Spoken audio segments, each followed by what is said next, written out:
नमस्कार, आप देख रहे हैं एएमवी नेटवर्क और मैं हूं आपके साथ सत्यम गौर। राष्ट्रीय जांच एजेंसी ने पॉपुलर फ्रंट ऑफ इंडिया पर एक बड़ा एक्शन लिया है। जांच एजेंसी ने दिल्ली, एनसीआर, उत्तर प्रदेश, महाराष्ट्र, तमिलनाडु और राजस्थान में पीएफआई से जुड़े लोगों के 12 से अधिक ठिकानों पर छापेमार कार्रवाई की है।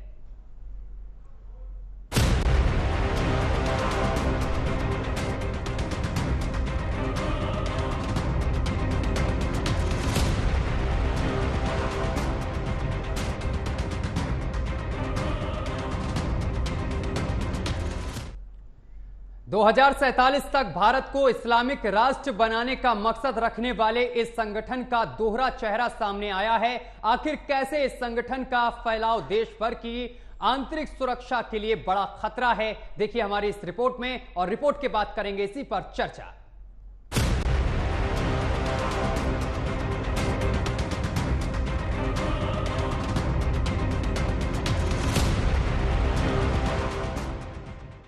जिहाद के नाम पर आतंक की पटकथा लिखने वाले पीएफआई पर एनआईए लगातार नकेल कस रही है।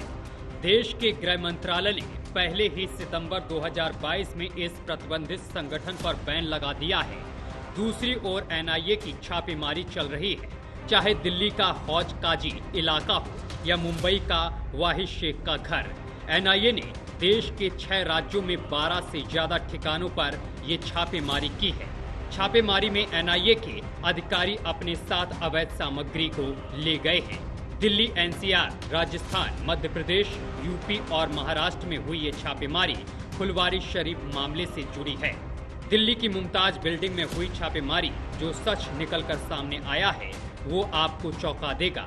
कहने को तो इस इमारत में धार्मिक सामग्री छापने का काम होता रहा है, लेकिन जिहाद की आड़ में आतंक के प्रशिक्षण की किताबें छापी जा रही थी। साल 2006 में केरल में जड़े जमाने वाले संगठन पीएफआई का सिर्फ एक उद्देश्य है, भारत को इस्लामिक राष्ट्र बनाना, और फुलवारी शरीफ के कैंप इसी मिशन में लगे हुए थे। मुस्लिमों और दलितों की भलाई का दावा करने वाला पीएफआई देश के 23 राज्यों में खुफिया तरीके से संचालित हो रहा है। फुलवारी शरीफ का मामला जब एनआईए के पास गया तो पता चला कि आतंकी गतिविधियों को अंजाम देने से पहले ट्रेनिंग सेशन चलाया जा रहा था। बता दें कि एनआईए अब तक 15 राज्य में 93 से ज्यादा ठिकानों पर छापेमारी कर 106 आरोपियों को सलाखों के पीछे भेज चुकी है।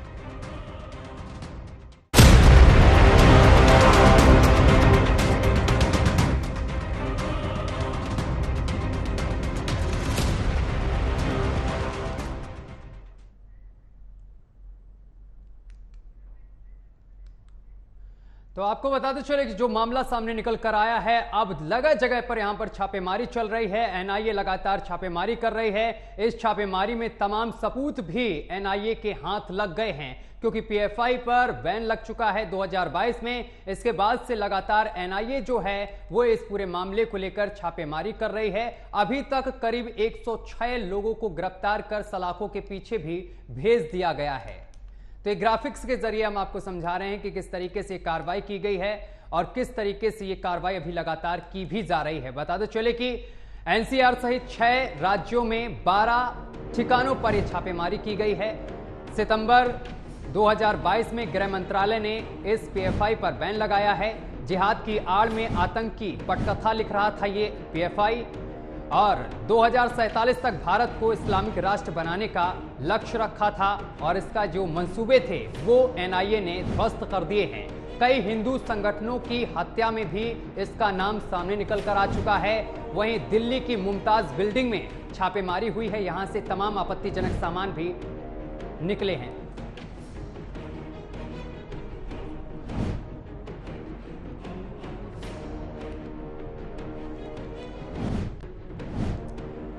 तो दिल्ली, एनसीआर सहित 6 राज्यों में 12 ठिकानों पर छापेमारी हुई है। यह आपको ग्राफिक्स के जरिए हम आपको बता रहे हैं। सितंबर 2022 में गृह मंत्रालय ने पीएफआई पर बैन लगा दिया था, इसकी दुकान को बंद कर दिया था। जिहाद की आड़ में आतंक की पटकथा ये लिख रहा था पीएफआई। 2047 तक भारत को इस्लामिक राष्ट्र बनाने का इसने लक्ष्य रखा था, और कई हिंदू संगठनों की हत्या में भी इसका नाम सबसे ऊपर है। दिल्ली की मुमताज बिल्डिंग में जो छापेमारी हुई है, यहां से कई आपत्तिजनक चीजें मिली हैं। और 7/11 ब्लास्ट मामले में बरी वहीद शेख के घर में भी छापा पड़ा है। बिहार के फुलवारी शरीफ में भी मिला था विजन डॉक्यूमेंट और एनआईए ने 100 से ज्यादा आरोपियों को सलाखों के पीछे भेज दिया है। तो इस पर लगातार कार्रवाई चल रही है, इसी पर चर्चा करेंगे। हमारे साथ कुछ मेहमान जुड़ रहे हैं, उनका आपसे परिचय करा दें। हमारे साथ मोहम्मद आरिफ हैं, मुस्लिम स्कॉलर हैं। सर, आपका बहुत बहुत स्वागत है एमवी नेटवर्क पर। वेद भूषण जी हैं हमारे साथ, जो कि पूर्व एसीपी हैं। वेद भूषण जी, आपका भी बहुत बहुत स्वागत है। और हमारे साथ अमितोष पारिक जुड़ गए हैं, प्रवक्ता वीएचपी हैं। सर, आपका भी बहुत बहुत स्वागत है। सबसे पहले मैं इस चर्चा की शुरुआत मुस्लिम स्कॉलर के साथ करूंगा। मोहम्मद आरिफ जी, जो ये कार्रवाई पीएफआई पर हो रही है, जो तमाम ठिकानों पर छापे मारे जा रहे हैं, आप इस कार्रवाई को किस तरीके से देख रहे हैं? देखिए, मैं इससे पहले भी डिबेट कर चुका हूँ और पीएफआई की छापेमारी से पहली बार नहीं, इससे पहले भी कई बार हो चुकी है। अगर कोई भी व्यक्ति देश विरोधी गतिविधियों में है, उसके खिलाफ कार्रवाई होनी चाहिए और बिल्कुल मैं उस कार्रवाई के खिलाफ नहीं, मैं उस कार्रवाई के साथ हूँ। बस इतना ही सही है कि किसी को नाजायज सजाया नहीं जाना चाहिए। इस छापेमारी में जो निर्दोष है, वैसे भी एनआईए ने अगर छापेमारी की है तो बिना ठोस आधार से नहीं किया होगा। कुछ न कुछ उसमें एविडेंस रहा होगा, कुछ न कुछ साक्ष्य रहे होंगे, तभी किया गया है। ऐसे वो छापेमारी करते नहीं। इसमें 106 लोग करीब सलाखों के पीछे हैं। आपको क्या लगता है, क्या उसमें से कुछ लोग निर्दोष हैं? हो सकता है, बिल्कुल। अभी से पहले भी करीबन 7-7 साल जेल काट करके एनआईए की छापेमारी में लोग भाई के डरे हुए हैं। 106 लोगों का ऐसा नहीं कि 6 के 6 पूरे दोषी होंगे। हो सकता है जो निर्दोष होंगे, कोर्ट उसमें तय करेगा, कोर्ट निर्णय लेगा, हम उसको मानेंगे। और फिर भी कोई भी देश विरोधी गतिविधियों में होगा, उसके फेवर में हम लोग कोई तिरंगा यात्रा निकालने नहीं जा रहे हैं और ना ही कोई निकालेगा। जो गलत करेगा उसको जो है परिणाम उसको भुगतना पड़ेगा, चाहे वो मैं हूँ या आप हो या कोई भी हो। जैसे कि अभी आप बोल रहे थे कि 2047 तक मुस्लिम राष्ट्र घोषित कर देंगे, तो जो ये मुस्लिम राष्ट्र घोषित होगा ना, ये हिंदू राष्ट्र घोषित होगा। ये सेक्युलर कंट्री है, सेक्युलर कंट्री ही रहेगा। जो जितना दोषी मुस्लिम राष्ट्र करने वाले हैं, उतना ही दोषी हिंदू राष्ट्र करने वाले भी होने चाहिए। आरिफ जी, लेकिन आप बोल रहे हैं कुछ निर्दोष फंसाए जा रहे हैं, वो चीज मैं अभी तक नहीं समझ पा रहा हूं। एनआईए जो कार्रवाई कर रही है, इसमें निर्दोष को कहां, उसी पर गाज गिर रही है जो इसमें शामिल हैं, देश विरोधी गतिविधि में शामिल हैं, उन्हीं के ऊपर कार्रवाई लगातार की जा रही है। इसमें आपको दोषी कौन लोग दिख रहे हैं? सर, ट्रायल तो कोर्ट में चलेगा। सच गलत सही और गलत का फैसले के लिए कोर्ट है। आप और हम तो फैसला करेंगे नहीं। आप बता रहे हैं ना, इसमें कुछ लोग निर्दोष हैं। सही गलत का फैसला हम नहीं करेंगे, एनआईए करेगी, इसके बाद कोर्ट करेगी। और इसको वेद भूषण जी बहुत अच्छी तरीके से समझते हैं, वो अभी समझाएंगे भी। लेकिन आपने किस तरीके से कर दिया कि निर्दोष भी इसमें फंसाए जा रहे हैं?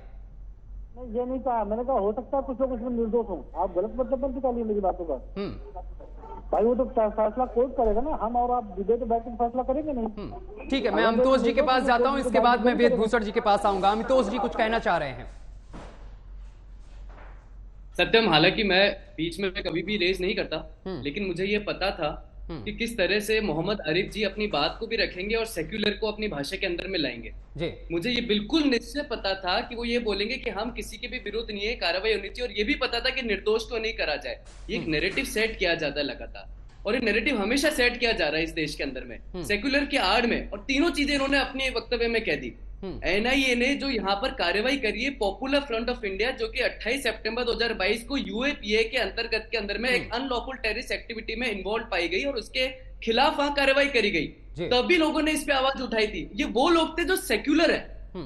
और मैं बिल्कुल प्रथम दृष्टया कह रहा हूँ और चुनौती पूर्वक कह रहा हूँ, यहाँ पर जितने भी पीएफआई के लोग थे, अभी पता है केरला के अंदर एक एफिडेविट हुआ था गवर्नमेंट के द्वारा हाईकोर्ट के अंदर में। मोहम्मद मुस्लिम स्कॉलर जो यहाँ बैठे, इनको नहीं पता होगा ये। उस एफिडेविट में ये बात स्पष्ट करी गई थी कि पीएफआई और उससे जुड़ी हुई संगठनों का ये उद्देश्य रहा है कि यहाँ पर भारत के अंदर में हमें हर उस गतिविधि के अंदर में इन्वॉल्व होना है जो कि यहाँ पर एक्सट्रीमिस्ट हैं और जो कि किसी भी तरह से इस्लाम के अनुयायी नहीं है, इस्लाम को नहीं मानते, मतलब आपकी भाषा में काफिर हो गए। यहाँ पर हिंदू राष्ट्र की मांग करना किसी भी टेररिस्ट एक्टिविटी में एक भी संगठन इन्वॉल्व नहीं होता। और आप मुस्लिम राष्ट्र बनाने के लिए आतंकवादी टेररिस्ट एक्टिविटी में इन्वॉल्व होने वाले लोगों को कहते हैं कि निर्दोष के अगेंस्ट कार्रवाई नहीं करी जाए।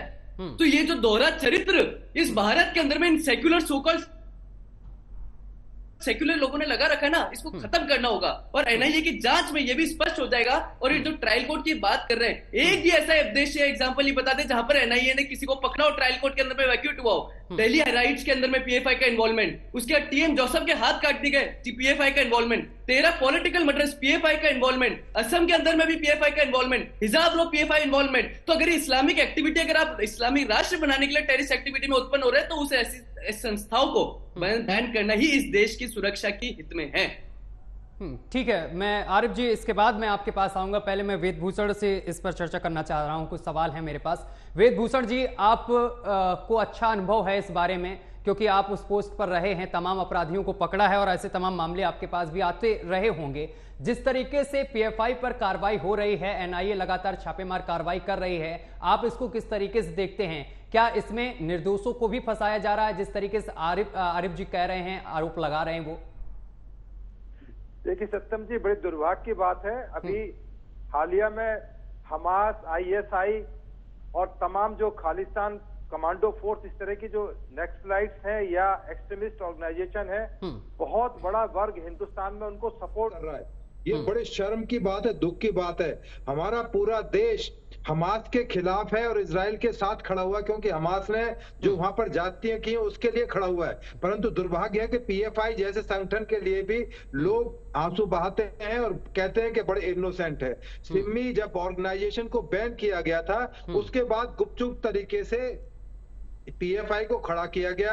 तमाम तरह के लिटरेचर, झंडे, कॉइन, करेंसी सब तैयारी की गई थी कि इस्लामिक राष्ट्र में कैसे इसको तब्दील किया जाए हिंदुस्तान को। तो ये पूरी प्रिपरेशन थी। ये तो एनआईए के लिए चूंकि एक संस्था बनाई गई, इन्वेस्टिगेटिंग एजेंसी, जो इस तरह की चीजों की इन्वेस्टिगेट करेगी, एक स्पेशलाइज यूनिट बनाई गई। उसने तमाम चीजों पर इन्वेस्टिगेट करने के बाद में लार्ज स्केल में रिकवरी हुई, अरेस्ट हुई और यूएपीए जैसे सख्त कानून के तहत उसमें कार्रवाई हुई, तो रुक पाया। तो अभी जो हालात बने हुए हैं हिंदुस्तान के अंदर या पूरे देश दुनिया के अंदर, आप देखिए किस तरह से इस्लामिक कंट्रीज किस तरह से टेररिस्ट एक्टिविटीज की सपोर्ट कर रहे हैं। मतलब शर्म भी आती है, दुख भी होता है। एक तरफ वो डेमोक्रेसी की बात करते हैं, दूसरी तरफ मानवता की बात करते हैं, बड़ी बड़ी बातें करते हैं। वो खड़े किसके साथ हैं? हमास के साथ खड़े हुए। हमास के लिए आपने देखा कभी कि लेबनान ने, टर्की ने, किसी ने कहा कि हाँ ये बैंड ऑर्गेनाइजेशन है, इसको पूरे यूनाइटेड नेशंस ने उसकी भर्त्सना की है कि हमास को कोई रिकॉग्नाइज नहीं करता, वर्ल्ड में कोई रिकॉग्नाइज नहीं करता। परंतु बहुत से मिडिल ईस्ट के कंट्रीज ऐसे हैं जो उसको पूरा सपोर्ट करते हैं, चाहे वो हिजबुल्ला जो है वो सपोर्ट करते हैं, दूसरे मिडिल ईस्ट के कंट्रीज है वो उनको आर्म्स, एमुनिशन, तमाम तरह की चीजें हैं। तो इसी तरह से इसी क्रम के अंदर जो पीएफआई था उसको तमाम मिडिल ईस्ट से फंडिंग होती थी, पैसा होता था। ये फ्री में काम नहीं करते थे, इनका पूरा एक सिस्टम था। अक्रॉस द इंडिया इनका नेटवर्क था। अभी आपने दिल्ली में देखा कि किस तरह से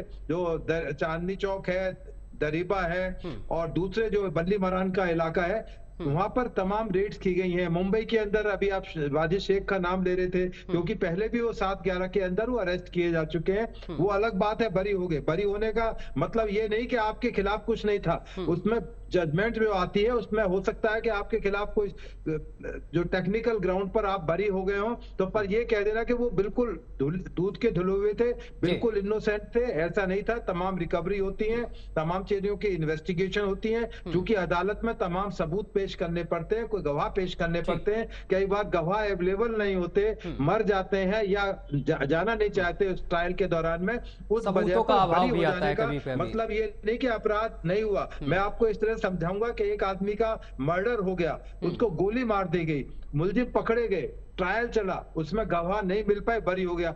आदमी का तो मर्डर हुआ, आदमी तो मरा ना, गोली से मरा आदमी। वो अलग बात है कि वो बरी हो गए, छूट गए, तो ये कहते ना कि वो बिल्कुल इनोसेंट थे, दूध के धुले हुए थे। नहीं, ये तमाम चीजें अदालत देखती है। मोहम्मद आरिफ की आवाज नहीं पहुंच रही, एक बार मोहम्मद आरिफ को एक बार देखिए, टेक्निकल टीम हमारी। ठीक है सर, मैं मोहम्मद आरिफ के पास पहुंचता हूं। मोहम्मद आरिफ, ये जो पीएफआई है जिस पर बैन लग चुका है 2022 में, ये वही पीएफआई है जिसमें कानपुर हिंसा हो या फिर दिल्ली का शाहीन बाग हो या फिर मध्य प्रदेश में जो हिंसा हुई, पश्चिम बंगाल में जो हिंसा हुई और राजस्थान में कन्हैया हत्याकांड हो, उन तमाम चीजों में इसका हाथ। इसके साथ साथ भारत को 2047 तक इस्लामिक राष्ट्र बनाने की इसकी जो नीयत थी, वो तमाम चीजें फेल होती नजर आई। आप इसी में जब इस पर कार्रवाई हो रही तो आप बता रहे हैं कि कुछ निर्दोष भी इसमें फंसाए जा रहे हैं। कैसे निर्दोष हो सकते हैं? कैसे निर्दोषों पर कार्रवाई एनआईए कर सकती है? उन्हीं पर की कार्रवाई की जा रही है जिनके खिलाफ कुछ सबूत हैं। मैंने तो ये नहीं कहा कि निर्दोषों को फंसाया जा रहा है। मैंने तो कहा मे बी पॉसिबल, कुछ भी हो सकता है। ऐसा नहीं कि सब लोग जैसे बोल रहे हैं, पूर्व एसीपी साहब बोल रहे हैं कि क्या कहते हैं कार्रवाई होती है, मर्डर हुआ और उसमें छूट गया। सर फेलियर तो पुलिस का है, इन्वेस्टिगेशन करना, इन्वेस्टिगेट करना किसका काम है? हमारा आपका काम तो नहीं, पुलिस का काम है। इसका मतलब फेलियर किसका है? आप अपनी कमी मत बताइए। कोर्ट के पास पर्याप्त सबूत नहीं बचले, बरी कर दिया। तो भाई क्यों आप लोगों ने फेलियर अपना छुपाने के लिए आप दूसरे पर मर रहे हैं? भाई फेलियर आपका ही है ना। अगर आप पर्याप्त सबूत नहीं दे पाए, आप किसी को ऐसे उठा करके बोलेंगे इस आदमी ने मर्डर किया है, तो क्या कोर्ट मान लेगा? ऐसा नहीं है। मैं ये कह रहा हूँ जो PFI बैन हो चुका है हिंदुस्तान से, और जो उसका समर्थन करता है वो देशद्रोही है, आप उसके खिलाफ कार्रवाई करिए। लेकिन ऐसा भी नहीं है कि जो लोग पकड़े गए सारे के सारे देशद्रोही हैं, सारे के सारे दोषी हैं। हो सकता है कि कुछ जो दोषी ना हो वो चले गए हो पीछे। तो कोर्ट है, उसके लिए ट्रायल चलेगा, मुकदमा दर्ज होगा, मुकदमा चलेगा, और जो जिसके खिलाफ पर्याप्त एविडेंस नहीं होगी, जिसका उससे मतलब लिंक नहीं निकलेगा, वो बाइक बरी होगा। इसमें कोई समर्थन करने वाली बात तो है नहीं। ऐसा भी नहीं कि कोई मुस्लिम माइनॉरिटी आदमी जो है उसका समर्थन कर रहा है, उसके फेवर में तिरंगा यात्रा निकाल रहा है। भाई आपने इससे पहले भी देखा, क्या पहली बार कोई NIA ने एक्शन लिया है क्या? इससे पहले कई बार ले चुकी थी NIA एक्शन। ठीक है अमतोष जी, मैं आपके पास आऊंगा। अमतोष जी, ठीक है, PFI पर कार्रवाई हो रही है, लेकिन आपके जो तमाम संगठन हैं, हिंदूवादी संगठन हो या फिर बजरंग दल हो या फिर तमाम जो संगठन हैं, VSP खुद हो, इन पर भी तमाम समय समय पर आरोप लगते हुए आए हैं। चाहे फिर अयोध्या का मामला हो, जब बाबरी विध्वंस हुआ तब भी आरोप लगा था दंगा उकसाने का, और इसके साथ एक बार बैन भी लग चुका है कांग्रेस के कार्यकाल में। तो क्या लगता है कि आप पर जो आरोप लगे हैं, इस पर आप क्या कहेंगे?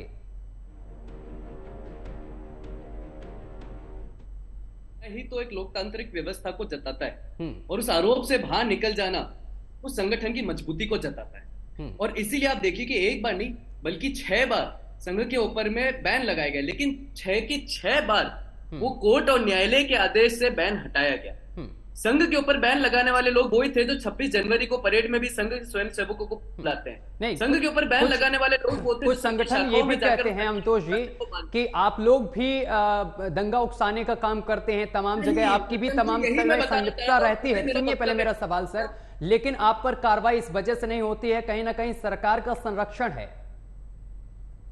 नहीं, कहाँ है सरकार का संरक्षण? 6 बार जब बैन लगाया तो सरकार का संरक्षण कहाँ था? तब संघ के ऊपर मैं बैन लगाया ना, लेकिन हटा दिया गया और न्यायालय की तरफ से हटाया गया। उसके बाद बाबरी मस्जिद डिमोलिशन जो होता, क्या संघ ने करा था? वो सर्व समाज, हिंदू समाज ने साथ मिलकर राम मंदिर की लड़ाई लड़ी थी, और उन लोगों ने अपना तप और त्याग और समर्पण दिया था, जब जाके बाबरी मस्जिद का ढांचा गिरा। और बाबरी मस्जिद के ढांचे के बाद ही PFI जैसे संगठनों का जो आतंकवादी संगठन है, आपके माध्यम से कह रहा हूं, इनका चयन हुआ। और उसके बाद केरला हाईकोर्ट में ओमन चंडी, जो केरला गवर्नमेंट के कम्युनिस्ट पार्टी के चीफ मिनिस्टर थे, उन्होंने ये कोर्ट केरला हाईकोर्ट के अंदर में कहा कि PFI is nothing but a resection of a banned organization like SIMI. तो आज आप भी देखिए कि संगठन अगर काम करता है, तो संगठन अगर हिंदू राष्ट्र के लिए काम कर रहा है तो किसी आतंकवादी संगठन में लिप्त नहीं होता गतिविधि में, लेकिन PFI इस्लामिक राष्ट्र बनाने के लिए आतंकवादी गतिविधि में लिप्त हो जाता है। और PFI से जुड़े हुए संगठन कन्वर्जन करते हैं, हिंदू महिलाओं को मुसलमानों से शादी कराते हैं, रिलीजन कन्वर्जन। जो इनकी नेशनल वुमेन फ्रंट जो थी, उसके M जनीबा का स्टेटमेंट था कि हमने मैक्सिमम कन्वर्जन करा है महिलाओं के। तो कहां है ये? 2047 का डॉक्यूमेंट PFI से मिलता है। उसके बाद में राष्ट्रवादी अराष्ट्रवादी गतिविधि में लिप्त PFI के संगठन के सदस्य पाए जाते हैं। उसके बाद कहां संगठन की और PFI की तुलना कर रहे, अपने आप में शर्मनाकजनक है। और मैं कहता हूं कि मोहम्मद आरिफ जी को तो गिरफ्तार नहीं कर रही, मोहम्मद आरिफ जी को तो NIA कार्रवाई नहीं कर रही, ये तो निर्दोष है ना। लेकिन निर्दोष के ऊपर कार्रवाई नहीं करी जाती, कार्रवाई करी जाती है अजम्पशन और प्रिजम्पशन में और तथ्यात्मक और प्रथम दृष्टा आपराधिक गतिविधि में लिप्त पाए हुए संगठन और सदस्यों के ऊपर में। तो इनको तो स्वागत करना चाहिए। और इस तरह का सेक्युलर जो लैंग्वेज यूज कर रहे हैं, निर्दोषों के विरुद्ध कार्रवाई नहीं करी जाए, तो आप बैठे ना, आप निर्दोष हैं, आप कार्रवाई नहीं करी। ठीक है आरिफ जी, जवाब दीजिए आप। कोर्ट को फिर बंद कर देना चाहिए। NIA का सब कुछ सही कर रही है, तो कोर्ट किस बात के लिए काम कर रही है भाई? कोर्ट से जो गवर्नमेंट का खर्चा बढ़ा रही है, कोर्ट आप उसको बंद करवा दीजिए। इस तरह के मतलब बात कर रहे हैं, समझ में नहीं आ रहा। कैसे पढ़े लिखे लोग कोर्ट पे सवाल उठा रहे हैं, NIA गलत कार्रवाई नहीं करती है। अरे क्या NIA कोर्ट है क्या?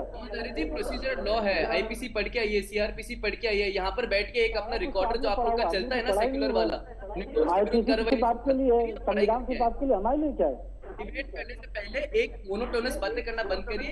डिबेट करने से पहले आप भी तो है बिना बात के आरोप मत लगाया करिए। आप कह रहे हैं ये कार्रवाई ऐसे, अरे तो कितनी कार्रवाई 10 के 7 लोग 7 साल के बाद छूट गए ना ये कार्रवाई में, क्यों छूट गए भाई? सत्यम होता है, मैं बताता हूँ आपको, दंगे कराने में पीएफआई, दिल्ली राइट्स में पीएफआई का हाथ, मरते यहाँ पर कानून की रक्षा करने वाले लोग हैं। सीए एनआरसी के अंदर में बात करने वाले पीएफआई, विरुद्ध धरने बनाने वाले पीएफआई के लोग, मरते यहाँ पर एक निर्दोष व्यक्ति हैं। तो आज ये जो सेक्युलर का पीएफआई जैसे संगठन है, अच्छा एक और आपको सत्यम बात बताता हूँ मैं, when I was researching on PFI, तो पीएफआई से जुड़े हुए जितने भी संगठन हैं उनके आप नाम सुनिए। वेस्ट बंगाल के अंदर में काम कर रहा है नागरिक अधिकार सुरक्षा समिति, गोवा में काम कर रहा है सिटीजन फोरम, तेलंगाना में काम कर रहा है एसोसिएशन ऑफ सोशल जस्टिस। लेकिन इनके नामों के चयन इतने सेक्युलर होते हैं और गतिविधि आतंकवादी गतिविधि, अराष्ट्रवादी गतिविधि, तो इस तरीके का जो दोहरा चरित्र है, ठीक है, इसी निर्दोष की कार्रवाई करी जाती, अभी भी कोई निर्दोष समय की कमी। वेदभूषण जी, फाइनल प्रतिक्रिया मैं आपसे चाहता हूं 20 सेकंड में। देखिए, मोहम्मद आरिफ ने जो बात कही है बड़ी संजीदगी से बात की है, अपनी बात को उन्होंने एक तरीके से रखा है, उन्होंने क्लियर बताया है कि जो लोग संलिप्त हैं उनके खिलाफ हैं, पर अदालत में कोई यदि बरी हो जाता है तो ठीक है, अदालत का एक प्रक्रिया है, तय है, उसमें एक सिद्धांत है। यदि वो बरी हो जाता है तो माना जाएगा कि उसका उसमें रोल नहीं था या कम था जिसकी वजह से बरी हो गया। जहां तक संबंध है पीएफआई का, पीएफआई को भारत सरकार ने काफी जांचने परखने के एविडेंस के बाद में उसको बैन किया। ये मामला माननीय सुप्रीम कोर्ट तक गया, सुप्रीम कोर्ट ने जस्टिफाई किया कि जो सरकार का एक्शन था ये बैन, इसको किया जाना जरूरी है, देश के इंटरेस्ट में है, बैन हो गया, उसको रोक लगा दी गई। परंतु अब उसका परिवर्तित रूप जो है जल्दी ही अब आपके सामने धीरे धीरे आएगा, क्योंकि ये जो संगठन, इस तरह के जो संगठन होते हैं, चाहे हमास है, आईएसआई है या खालिस्तान कमांडो फोर्स जो तो यूरोपियन कंट्री से, कनाडा, अमेरिका, ऑस्ट्रेलिया, यूके से चलते हैं, वो अपना रूप बदलते रहते हैं, अपनी शेप बदलते रहते हैं। तो ये चीजें ना सोसाइटी में खत्म हुई है ना खत्म होंगी, परंतु सरकार और जो पॉलिटिकल पार्टीज है उनकी जिम्मेदारी है कि इन तरह की चीजों को एक्सपोज किया जाए, जिससे कि उनके खिलाफ समय के हिसाब से, कानून के हिसाब से कार्रवाई हो सके, और सरकार करती है। इसी क्रम में पीएफआई पर बैन किया गया। आज जिस पर आप डिबेट कर रहे हैं उस पर रेड कंडक्ट की जा रही है, इन्वेस्टिगेशन होगी, ट्रायल होगा, उसके बाद में निर्णय अदालतें करेंगी देश की। ये डेमोक्रेटिक कंट्री है, हमें अपने सिस्टम पर विश्वास करना चाहिए। ठीक है सर, समय की कमी। आप तीनों मेहमानों का बहुत बहुत शुक्रिया हमारे साथ जुड़ने के लिए और तमाम बातचीत करने के लिए। तो पीएफआई पर लगातार एक्शन लगातार जारी है, एनआईए लगातार कार्रवाई कर रही है। आज बताते चले कि 6 राज्यों के 12 से अधिक ठिकानों पर छापेमार कार्रवाई की गई है और तमाम सामान यहां से बरामद किया है। देखने वाली बात यह होगी कि आगे किस तरीके से और लोगों पर गाज गिरती है। फिलहाल मेरे साथ अभी के लिए बस इतना ही। देश दुनिया की तमाम खबरें देखने के लिए देखते रहिए एएमवी नेटवर्क।